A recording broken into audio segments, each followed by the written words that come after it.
Good morning. ৰাতিপুৱাই বাৰীৰ পিনে আহিছোঁ, পাচলি কেইটামান ছিগি লওঁ।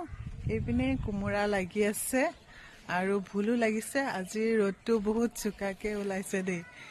আৰু মানে গুটি আনি যেতিয়া নিজেই প্ৰতিপাল কৰি ছিগিব লগা হয়, সেইখিনি সময়ত বহুতেই ভাল লাগে।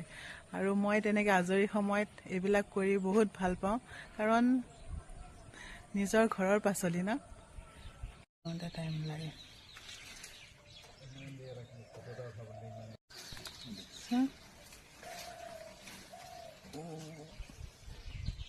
এইবাৰ দীঘল দীঘল হৈছে ন কোমোৰাকেইটা, ক'ত যেন লাগি আছে, শাকুত এইবাৰ লগা হৈছে। মইতো ঢুকিয়ে নাপাওঁ চাপৰ কাৰণে।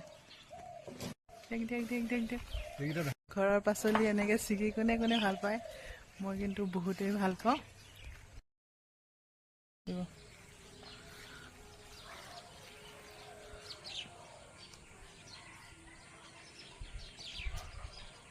সেইটো আৰু